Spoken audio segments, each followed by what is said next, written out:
Welcome everybody to the webinar this morning and thank you for joining us. I'm Claire Lewis, the Florida Friendly Community Statewide Coordinator. Today's webinar is Introduction to Green Infrastructure, brought to you by Dr. Eban Bean. Before we get started, I'd like to remind you to fill out the exit survey before you leave today. This gives us valuable information on how we're meeting your educational needs and what topics are of interest to you. Everyone will receive a follow-up email with a link to the webinar recording, and I will also be sending an email with the CEU information to those of you who indicated on the registration form that you were interested in CEUs. So I'll give detailed information in this follow-up email. We will continue to hold this webinar series the second Tuesday of the month for the rest of the year. Our next webinar is Marvelous Magnolias, and it'll be held on February 9th at 10 a.m. with Dr. Gary Knox. Your microphones have been muted. Please type your questions into the Q&A box or the chat box, and we'll take questions at the end of the webinar. This course has been approved for one landscape architecture CEU through DBPR. I'll put a link in the chat box. If you would like credit for this CEU, please follow the link and submit the $10 administration fee to enter your name and license number in that through Eventbrite. And with that, I'd like to turn the screen over to Tom Wickman to introduce today's speaker. Claire, thank you so much. I guess I should introduce myself. I am Tom Wickman. I'm the statewide Green Industries Best Management Practices Program Coordinator for the state. And I look forward to a terrific presentation by Dr. Bean. And it's my pleasure to get to introduce him this morning. Dr. Eban Bean is an assistant professor and extension specialist of urban water resources engineering at the University of Florida and is a faculty member in the program for resource efficient communities and the Center for Land Use Efficiency. Dr. Bean has been working in stormwater management and low impact development for the past 15 years, over which his research is focused on design and evaluation of stormwater control measures for retention and pollutant removal. Dr. Bean is author or co-author of 7 peer-reviewed publications and 2 book chapters focused on stormwater management and water quality related topics. Dr. Bean is recognized as an expert in stormwater management, in particular performance and maintenance of permeable pavement systems. Today, Dr. Bean is going to be discussing an introduction to green infrastructure. With that, Dr. Bean, I'll let you take it away. Thanks so much, Tom. I'm really glad to be here today. Let me get my screen shared, and I appreciate everybody joining for today's talk. So yeah, I wanted to be able to present to you an introduction to green stormwater infrastructure, so that you have a familiarity with what green infrastructure is, or green stormwater infrastructure. And so this touches on some of the technical aspects, somewhat, slightly, I would say. But I've tried to keep it at a sort of an introductory level so that it's accessible to anyone who's kind of new to this topic. Just to kind of do a sort of an overview, kind of want to set up and present sort of the history of stormwater management, a brief history, as far as why it's important to kind of implement green infrastructure, what the benefits are for it. We'll talk a little bit about terminology, because I'm sure you've heard the terms low impact development, green stormwater infrastructure, BMPs. How do those all relate? We'll touch on that as well. Then we'll get into what the GSI approach is, some of the practices and examples. And at the end, I'll share some resources for more information if you'd like to find out more in some of the efforts we have going on. And then at the end, we'll have some time for questions. But please feel free to include questions in the chat. Some of my co-hosts will be monitoring that as we go along, and we'll address those at the end. So I kind of wanted to just start off with the water balance. Okay, just talking pretty basic here. If we kind of look at a gradient of land use and sort of looking from everything from on the left, we've got sort of undeveloped forested land, to maybe we've got very large lots with only one home for every couple of acres, to maybe we're looking at residential development on the right, and then really getting to the downtown urban core areas of Florida, but there's only a few of those. If we look at that, that type of land use affects the overall water balance. What happens to rain that falls on that site? And so these are kind of conceptual generalizations of the water balance, these pie figures. But we have no impervious on natural ground cover. we might have, let's say 50% of the rainfall infiltrates into the ground and actually stays in the ground, recharges groundwater. Maybe 40% actually also either gets intercepted by trees or falls into the ground, but then evapotranspirates out of the ground and into the atmosphere. And maybe only 10% leads to runoff and actually discharges from that area. As we increase the imperviousness, now we have sort of maybe 10 to 20% imperviousness. We've kind of reduced the infiltration slightly. We've got some impervious cover with rooftops, maybe a driveway, maybe our soil has been compacted a little bit where there's some traffic or vehicles. Evapotranspiration decreases a little bit, and we're basically putting all those differences to the runoff. So now we're up to 20%. And we get into sort of your typical residential development, quarter-acre lots and so forth, 30 to 50% impervious. And so now we're kind of we had a shift in the balance where 35% maybe of the rainfall goes into the ground and only 35% goes to evapotranspiration. But we're up to 30% runoff. And in extreme conditions where we have sort of the highest end of urbanization, we're looking at maybe only 15% of water that infiltrates into the ground, 30% evapotranspirates, and 55% goes to runoff. And so you might think, well, that's only, going from undeveloped, and let's compare it to the residential. That's only an increase of 20% in our runoff. And compared to the overall water balance, that's correct, only 20% shift. However, it's really 3 times the amount of water that's actually leaving the site. And that plays an important impact in the downstream conditions of our water bodies wherever we are around the state. When we look at an individual storm event, we can see it more clearly or kind of demonstrate it more clearly what's happening on a storm-to-storm event. So here we have sort of a generic storm event with the blue bars that indicate sort of incremental rainfall. So we have the highest intensity in the middle of the storm, and it sort of dissipates as you go out to the edges. And when we have an undeveloped watershed, we're looking at this green line here where we have sort of, very muted response to that. But with the development that often occurs, there's several things that happen with how the watershed responds to a rainfall event. We have greater connectivity, and so more of that water can easily and more efficiently move from where the runoff is produced to the receiving waters. We have a greater total volume, so you can see the difference in the area underneath these 2 curves. There's much more here. It's also flashier, so this creates an impact when we think about, the approach is to get the water off site as quickly as possible. Well, that's all fine and good until you're the one who is receiving all that water, or all that water basically starts to impact you. And then we have a higher peak runoff rate, which has impacts on our stream and channel integrity and erosion and things like that, as well as flood control. So historically, our approach to stormwater runoff has been to kind of get it off-site as soon as possible. And this is sort of the way to manage stormwater up until the 1970s and even into the 80s. And we've gotten pretty good at doing this. Basically, we see this connection from rooftops or impervious surfaces.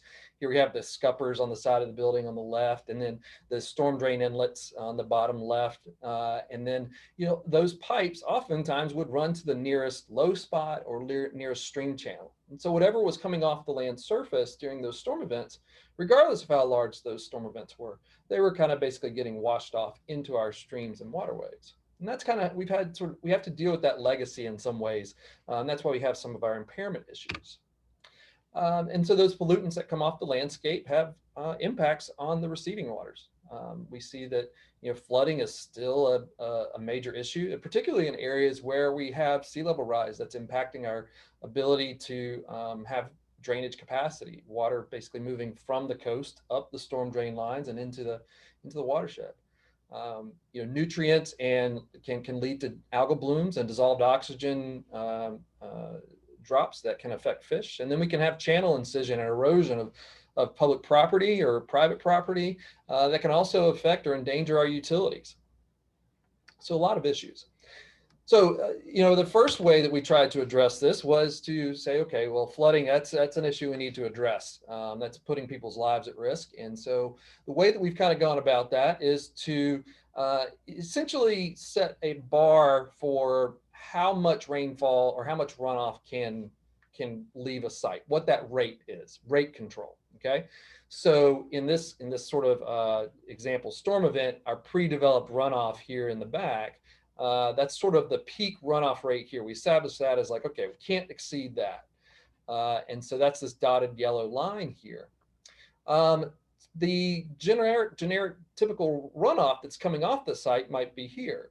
So to basically capture that and to slow down or minimize that peak, we use essentially detention, so stormwater ponds. And so there's about 90,000 stormwater ponds all across the state of Florida. And that's one of the main reasons, is that they were put in for flood control, to mitigate the impacts of the stormwater runoff that comes from urbanization. Same volumes, so you're not really changing the amount of volume that's coming off the site. It does reduce that peak rate and does improve channel stability downstream. And so our conventional approach here, what we see in a lot of developments, is that we have pretty tight and continuous connectivity between rooftops, roadways, driveways, into the curb, into the storm drain, which has a stormwater collection system, pipes that go straight into a stormwater pond. And those stormwater ponds over the years were kind of credited with doing more than just flood control and flow rate control. One of the things when we started looking at water quality benefits was we had a sort of maybe a false assumption that nutrients, nitrogen and phosphorus, could be removed similarly or similar efficiencies to sediments.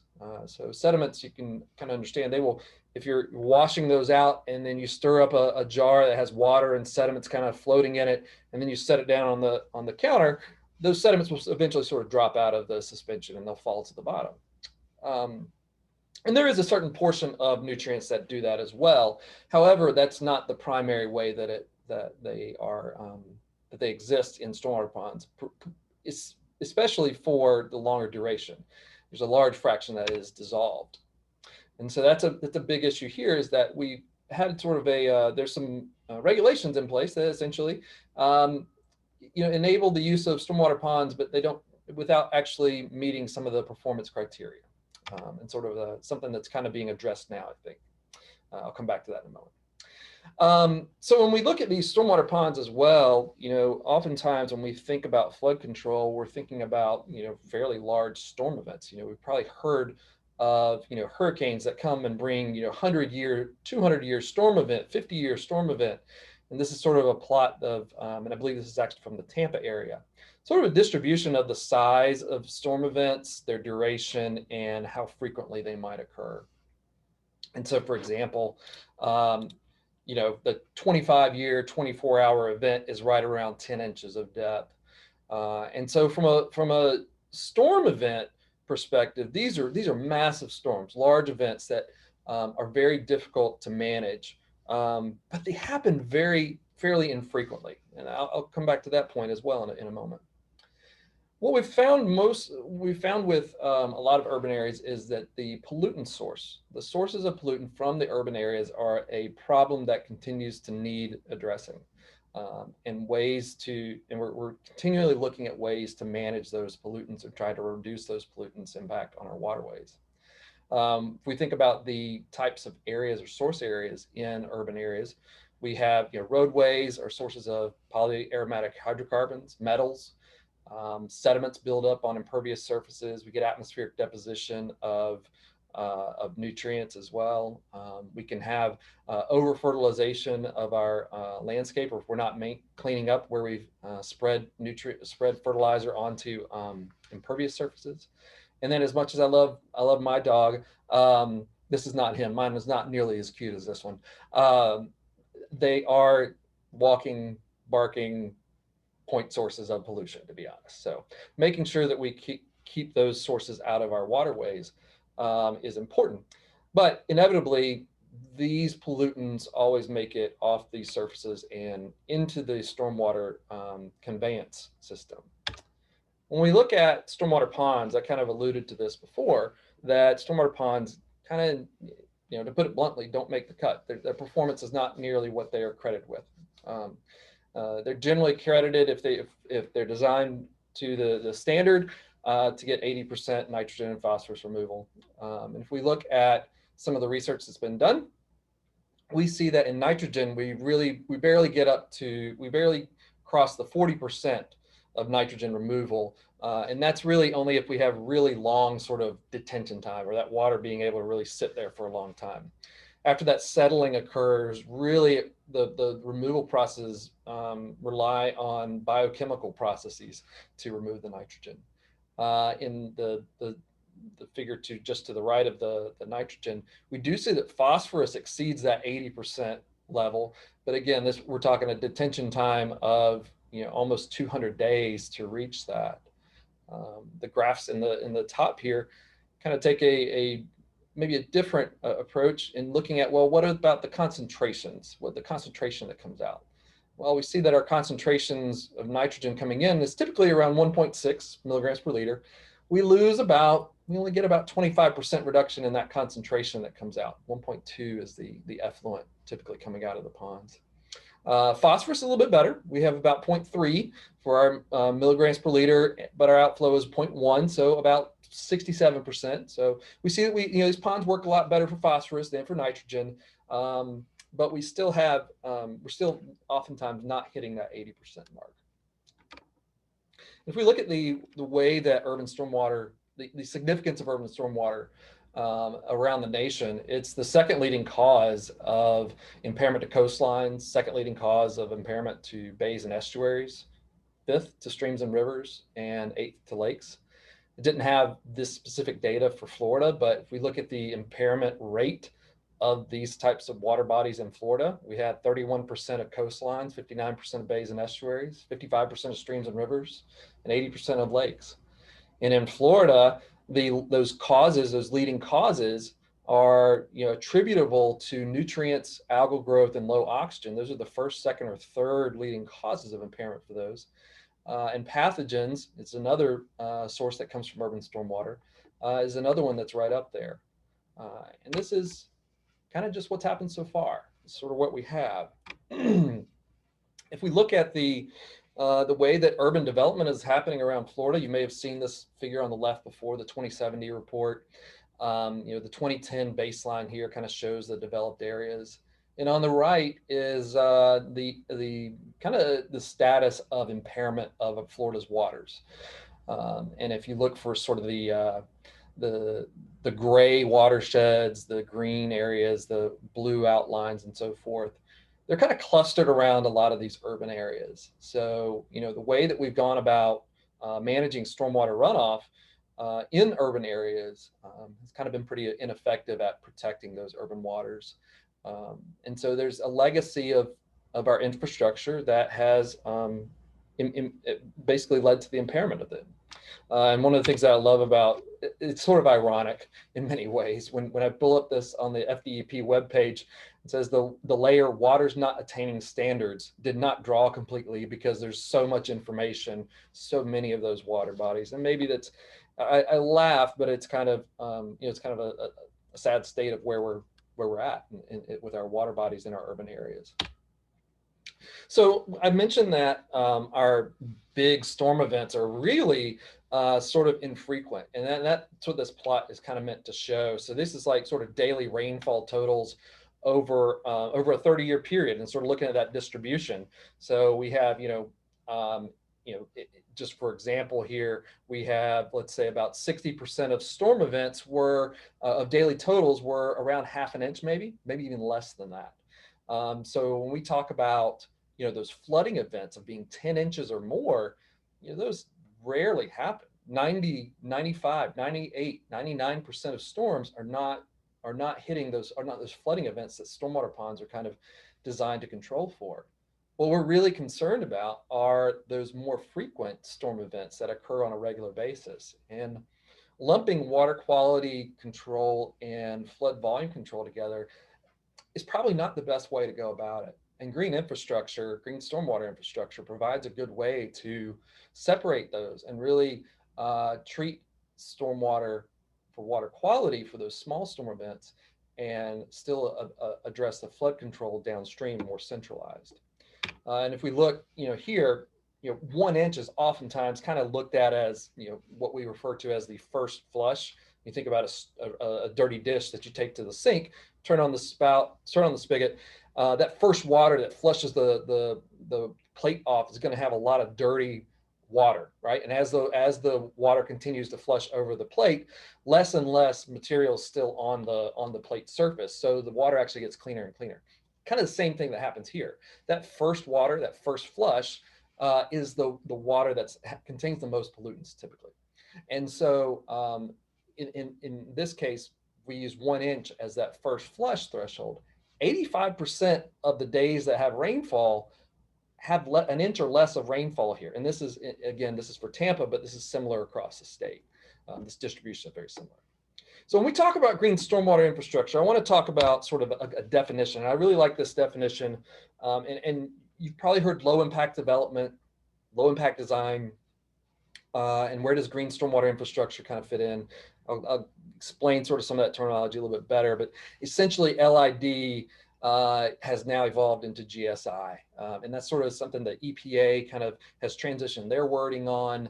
And it's kind of something that FDEP is, I believe, transitioning some of their wording as well. So I really like this definition from Alachua County's Unified Land Development Code. So this is a site design strategy for maintaining or replicating the pre-development hydrologic regime. So looking at water balance that I touched on early on, through the use of design techniques. So these are structural practices that create a functionally equivalent hydrologic landscape. And I like that they use the term landscape here, because I always think of green stormwater infrastructure on a personal lot level as being, how do I make my landscape more functional? How do I increase the functionality of it? Okay. Hydrologic functions of storage, infiltration, and groundwater recharge, plus discharge volume and frequency. So how frequently are we having actually runoff leave the site? And these are maintained by integrated and distributed microscale stormwater retention and detention areas. So instead of trying to put everything down at the bottom of the watershed and get it all done through a stormwater pond, we distribute that throughout the watershed with segmented or smaller scale treatment throughout the watershed. This reduces the impervious surfaces and lengthens the flow paths and runoff time. Other GSI strategies include, but are not limited to, the preservation of environmentally sensitive site features, such as natural upland habitat, wetlands, wetland buffers, and floodplains. Okay, so trying to do that. This is a figure that kind of explains some of the terminology that we have here. And so on the x-axis, we have sort of specific techniques, or sort of on the horizontal axis, all the way to broad principles on the right. And then from the bottom, we have focus on urban stormwater management. And then on the top, whole of urban water cycle management. Okay, so green infrastructure itself is kind of this really broad term that encompasses kind of everything from broad, wide scale, whole urban water cycle management down to specific urban stormwater management practices and techniques. This is sort of there's a lot of different terms that are used all around the world. So you see in the orange, low impact development, low impact design kind of goes from broad principles to specific techniques. Water sensitive urban design. Probably my favorite one that I wish that was here in the US, but is not, is SQUIDs, stormwater quality improvement devices. So I think that's a European term. We use the terms BMPs or stormwater control measures, but it seems like we kind of missed out on that. But GSI, green stormwater infrastructure, is kind of here in this this area where, I'm probably illustrating a little bit narrowly where it's not incorporating the broad principles as much, but it should. So we're kind of looking at sort of this whole of urban water cycle management and urban stormwater management through specific techniques, but it also incorporates some of these broad practices. So essentially, the approach for GSI here, and how do we improve our, separate our water quality treatment from flood control and improve our landscape functionality, is that instead of trying to direct the stormwater from the impervious surfaces through, without any kind of opportunity to infiltrate or be treated, through pipes and into stormwater ponds for flood control where its water quality is not being addressed sufficiently, we kind of intercept that and interject where water can be treated on the lot and street level. This is probably the most common implementation that we see of how GSI should be implemented. And so if any water exceeds the storage or what that GSI practice is able to manage, then it bypasses or overflows, or maybe there's some treated water that flows through there that's cleaner and then goes into the downstream receiving waters. But our water quality volume is essentially being addressed or managed near the source, and then but our flood control and peak control is being addressed by the downstream stormwater ponds. One thing I will say is that, we can have green stormwater infrastructure practices that manage the flood control and peak flow rate as well. It's typically an over design of the green stormwater infrastructure, so that you're getting the water quality and the volume, flood volume and peak flow control as well. So it can be done. So I don't want to say that they can't be combined, but it's not typically how it's done. And so with implementing GSI, we tend to present this as several steps that kind of go into the whole design and implementation process. So the first step is conservation. So how do we basically preserve what the site already has? How do we preserve native trees, good soils, good vegetation, and maintain sort of the natural drainage pattern, rather than clear cutting and going in and basically recontouring the entire site? Let's evaluate what the site offers and work within those bounds. Small scale controls. So this is, if you think about it, the rain that falls in an undeveloped landscape, if it infiltrates pretty close to where it fell on the ground. And so trying to implement these small scale controls near the source is it mimics that natural hydrologic process. Customized site design. So every site is going to be different. So this ensures that the sites help to protect the entire watershed, the unique aspects. There's not a one size fits all. There's some general trends or general recommendations that kind of broadly apply, but there are, each site's going to be different. It's going to have different resources and soils and hydrologic conditions and so forth. Maintenance and pollution prevention and education. So this is sort of, how are we going to make sure that this continues to work long term? So some of that is source control. Some of that is, maintaining these practices. How is that going to be implemented over the long scale and the design life of the system? And then educating the people who are maintaining or taking care or working in that area. And then if we have directing our runoff or excess runoff that we can to recharge our streams, wetlands, and aquifers. So how do we, integrate that into what the site has? I'm going to speed up a little bit just to kind of make sure I cover the aspects that we need to for today's talk. So the conceptual design process that we have, this is something we put together for the Southeast, for a manual we put together for Southeast Florida. The first step is identify project and define the problem. So what are your constraints? Inventorying, site planning. What are the land use that we're intending here? What are the resources that we have? What are the pollutants that we're going to have to manage? What are our soils and hydrology? What are the constraints? And then we look at the applicable fundamental process categories. So this is looking at how do we address the pollutants that we're concerned about? Do we need sedimentation, biological treatment of nutrients, and so forth? Consider options for stormwater control measures. So there's different types of practices that can integrate these different processes. So trying to consider which ones are there. Assess the applicability of some candidate stormwater control measures, select the stormwater control measures, and develop a conceptual design, and then complete that conceptual design.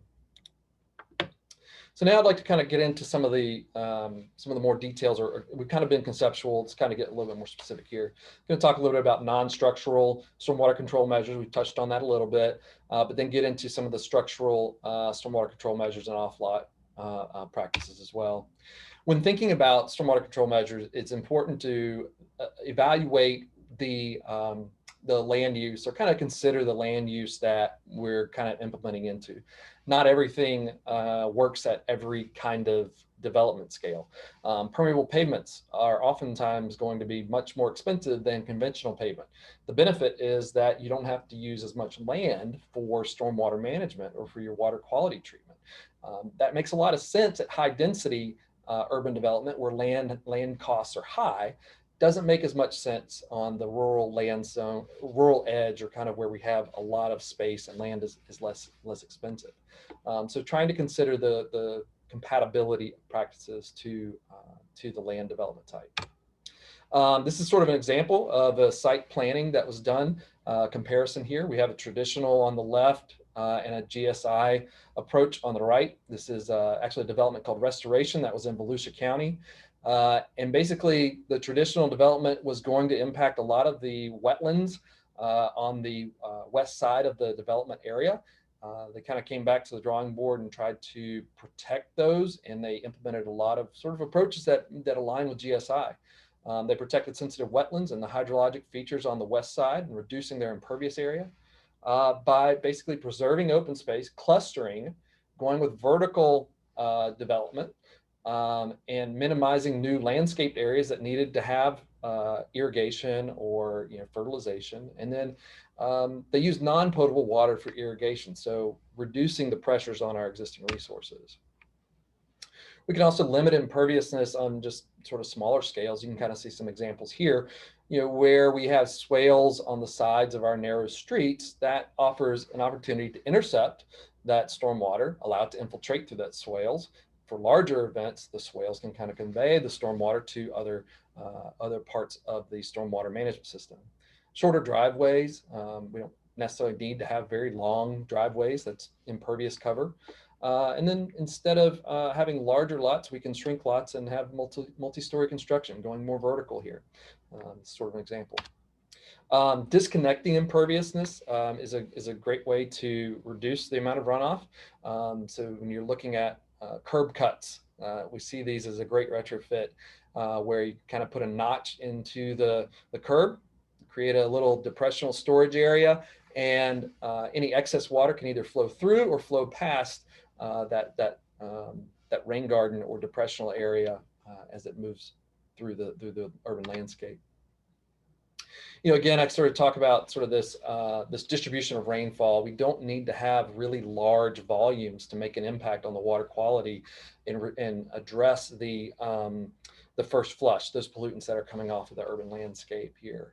So again, kind of 78% of our days in this case had rainfall that was somewhere between 0.1 inch and 1 inch of rainfall from Tampa.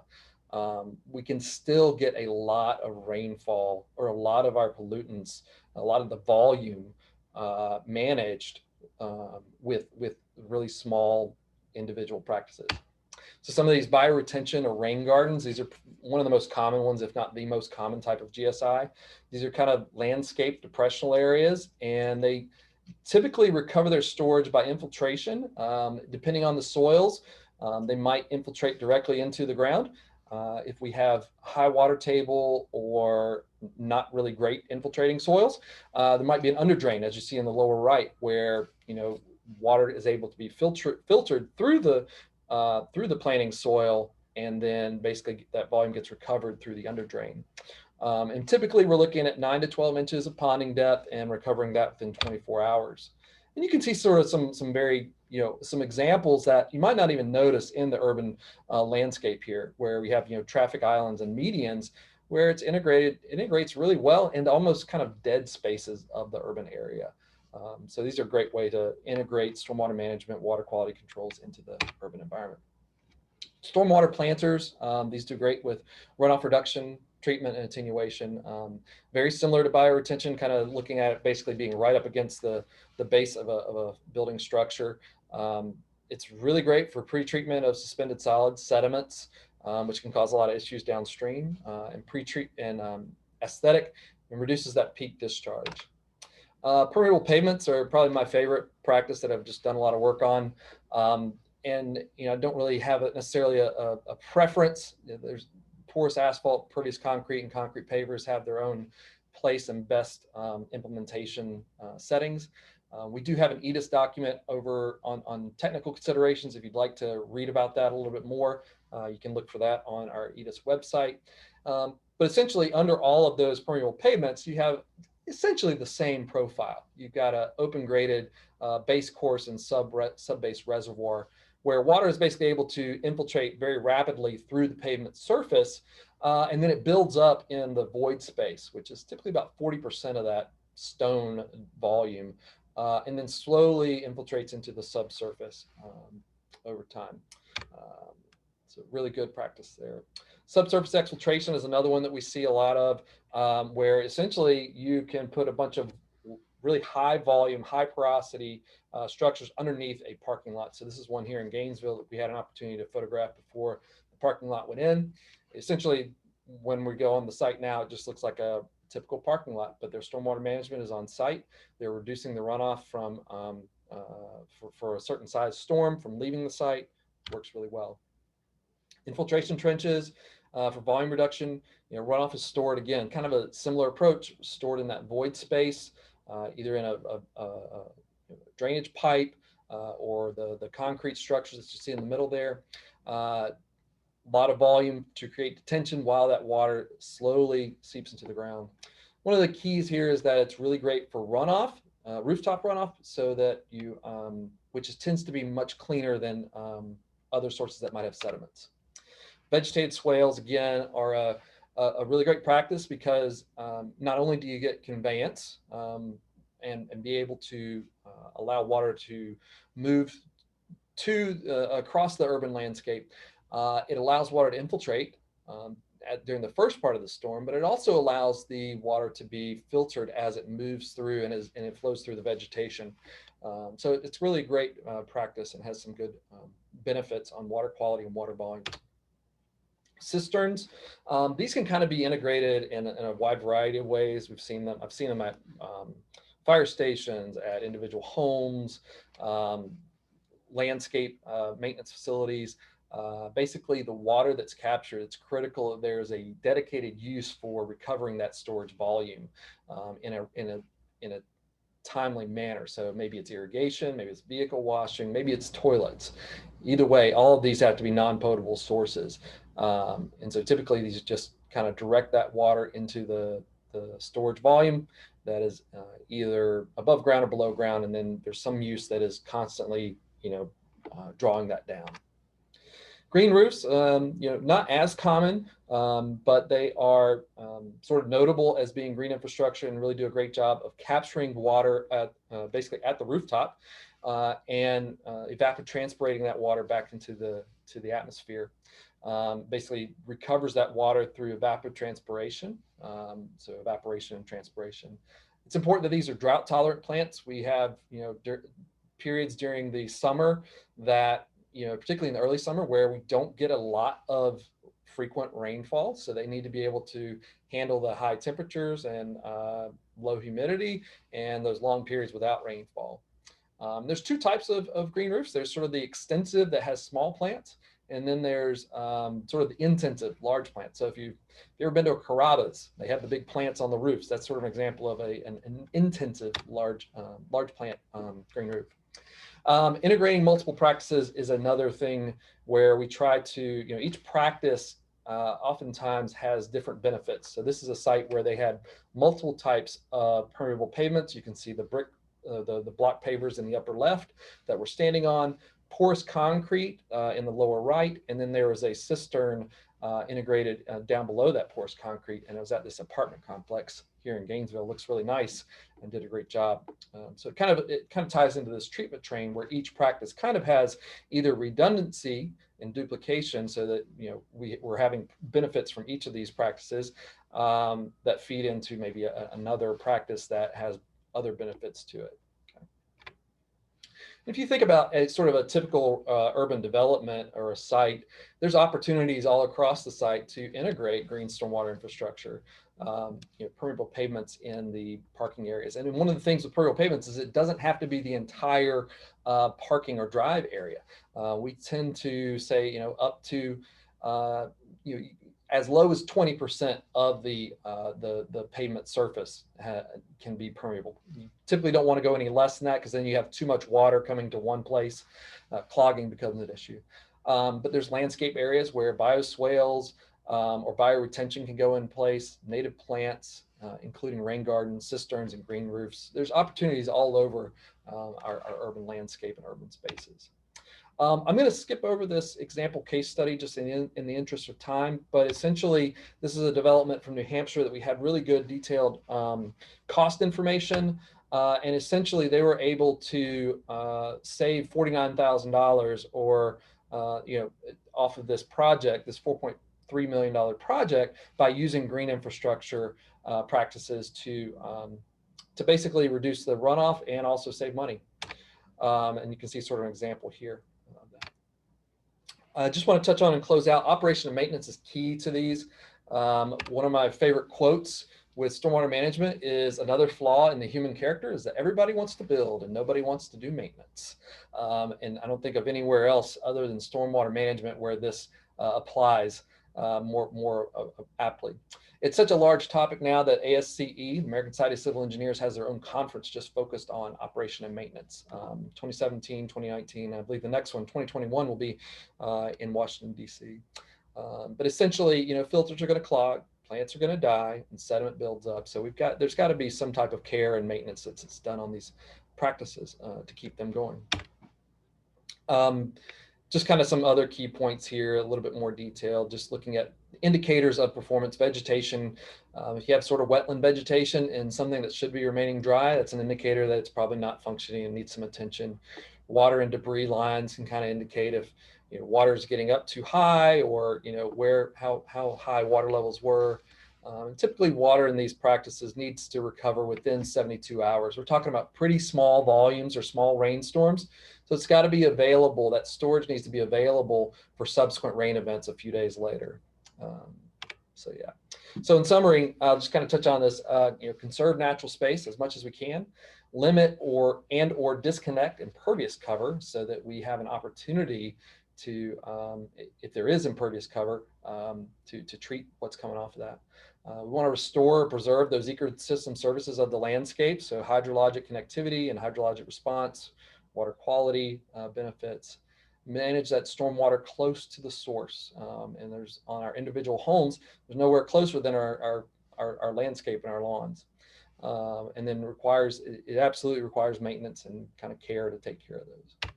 Some resources just to kind of share real quick, and I can distribute these links as in the chat, or I can put them, send them, and they can be distributed by email. We do have a series of LID or sort of green infrastructure videos on YouTube that Mark Clark and I put together. There's about 15 of those. We talk about each one in more detail. I mentioned the permeable pavement technical consideration EDIS. That's available as well.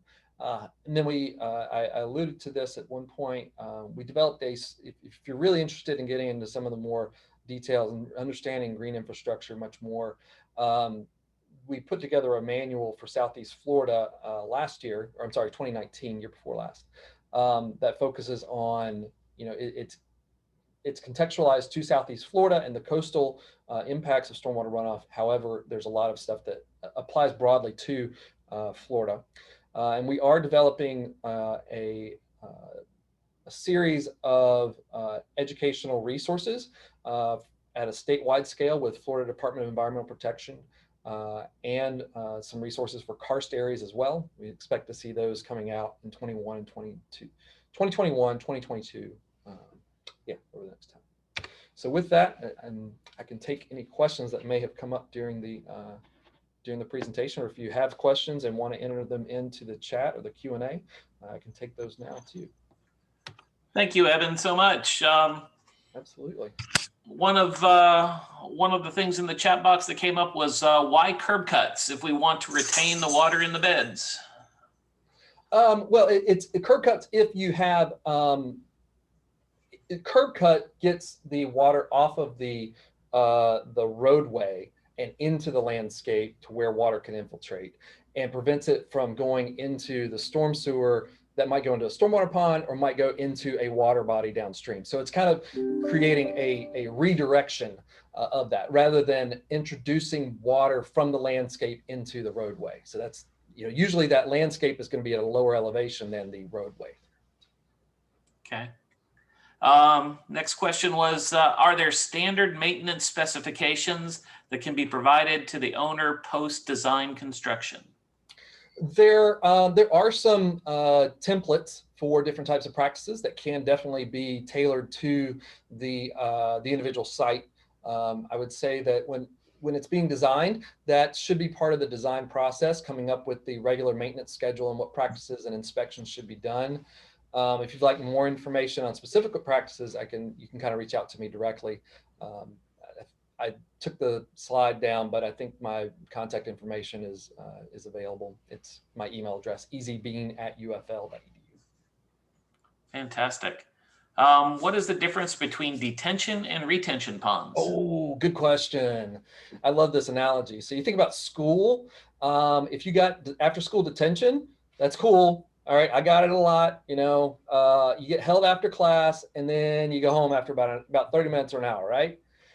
But if you get retained, you're not going to the next grade, right? So that's not good. So what that means is that it's held, and then it's not going anywhere. So retention means basically water comes into a practice and then is retained or does not leave the site.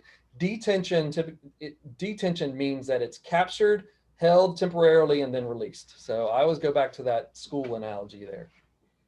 Those terms are often used interchangeably as well. So that's a frequent confusion there. So, yeah. Terrific. Next question was, do permeable pavements wear as well as impervious pavements? Yeah, so they break down similarly. They kind of it depends on sort of the traffic loading that you have. There have been sort of permeable pavements that have been in place for 30 years and still function just fine. The one limitation with permeable pavements is that they are typically, I say typically, because it's not absolute, but they're typically designed to have lower traffic loadings and smaller vehicles. So you don't usually use this for emergency traffic in like large trash trucks, ambulances, and things like that. So they don't have as much structural loading. So having that traffic on a permeable pavement that's not designed for it will wear it down more frequently. And there are some other ways to kind of extend the lifespan just by making sure you have the product, having someone who's experienced install it, particularly with porous concrete, because of the mix is kind of, you got to just know what you're doing with it and make sure it cures properly. And then the blends for porous asphalt is similar. The pavers are pretty robust and resilient. I mean, they function basically like bricks. So they can break down, but I don't see that happening a whole lot. Awesome. Next question. Because the pervious areas are incorporating water storage, will weed and vegetation managers need to use herbicides registered for aquatic use versus landscape-based herbicides? That's a really good question, and I don't think so, because here's the thing: they are not intended. It depends on if it's a practice that has a permanent water surface. If it's not a permanent water surface, please check and before you follow this, but my hunch is that you don't need to, because it's temporarily water. It's intended to be dry for most of the time. You just have temporary water storage. Super. And I would think that that's the way I would understand it as well. Yeah. Next question, costs of permeable versus impervious pavements and concretes. Yeah, if you look at, that EDIS document, we kind of cover the cost comparison for the permeable pavement technical considerations. Just off the top of my head, it's going to depend on every site and the supplier, but they tend to run 50 to 100% more when you account for the stone underneath, the pavers, the installation, and so forth. But again, like I said, it's not necessarily the best option for low land costs. and it might be better for higher land costs, higher density, where you don't have as much space, but you got to make the most of it. So. Terrific. Evan, it looks like, I just saw another question pop in. Let's see. Question on the herbicide temporary water storage will drain into the Biscayne aquifer very quickly in South Florida. I would advocate for no herbicide usage. Yeah, I can't disagree with that. You know, so from a legal standpoint, you know, my answer was from a legal standpoint. I don't think you're prohibited from doing that. But you know, limiting the use of herbicides in any kind of setting is a good idea as much as possible. Absolutely. Terrific. Evan, I think we've gotten all the questions answered. This just a reminder to everyone that this recording, this webinar actually is being recorded, and it is available on the GIBMP website on the Florida Friendly site. So we look forward to you joining us for future events. Remember, we have these the second Tuesday of every month, and we have the entire year scheduled out. So we look forward to seeing everybody next month. A reminder at the end of this, you'll also be getting a survey. That's really helpful to us if you would fill out that survey and give us some feedback as to what you learned and what you'd like to learn for future events. So thank you. One last note, Yes. I did put my email address in the chat if you have follow-up questions about the discussion. And I guess I can coordinate with you, Tom, and Claire about links to kind of send out. Of course. Evan, thank you so very much, and have a great rest of the week. Same to y'all. Uh-huh.